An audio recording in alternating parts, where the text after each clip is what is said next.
കാറ്റും മഴയും ശക്തമായതോടെ കാസർഗോഡ് ജില്ലയുടെ പല ഭാഗങ്ങളിലും കെടുതികളും ഉണ്ടായി തുടങ്ങി. തൃക്കരിപ്പൂർ വയലൊടിയിൽ വീട് തകർന്നു.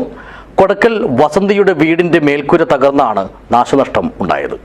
This news sponsored by Forever for everyone. Shobhika Weddings, Big Mall, Kanyanad, Kozhikode, Koilandi and Kutyadi.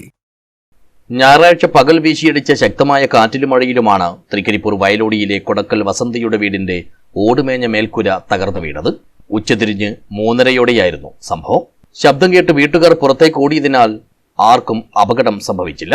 വയലോടിയിലെ TV ഇന്ദിരയുടെ വീടിന്റെ ഏണിക്കൂടിന്റെ മേൽക്കൂരയും കാറ്റിൽ തകർന്നിട്ടുണ്ട്. വിവരമറിഞ്ഞ് പഞ്ചായത്ത് അംഗങ്ങളായ സത്താർ വടക്കുംപാട്, സാജിദ, സഫറുള്ള തുടങ്ങിയവർ സ്ഥലം സന്ദർശിച്ചു. 3 മണിക്ക് ശേഷം നല്ല കാറ്റും മഴയും ഉണ്ടായിരുന്നു.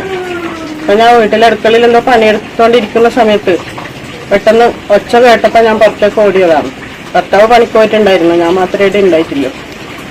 ഒരു 3 മണി സമയത്താണ് സംഭവം. ഓടും മരയെല്ലാം അങ്ങനെ തന്നെ മൊത്തത്തിൽ വീണ് വീട്ടിന്റെ അകത്തെല്ലാം വീണിട്ടുണ്ടായി. ഞാൻ പെട്ടെന്ന് പോയി ഒച്ച കേട്ടിട്ട് ഓടിയതാണ്, പുറത്തേക്ക് ഓടിയതാണ്. News bureau, Cheruvathur.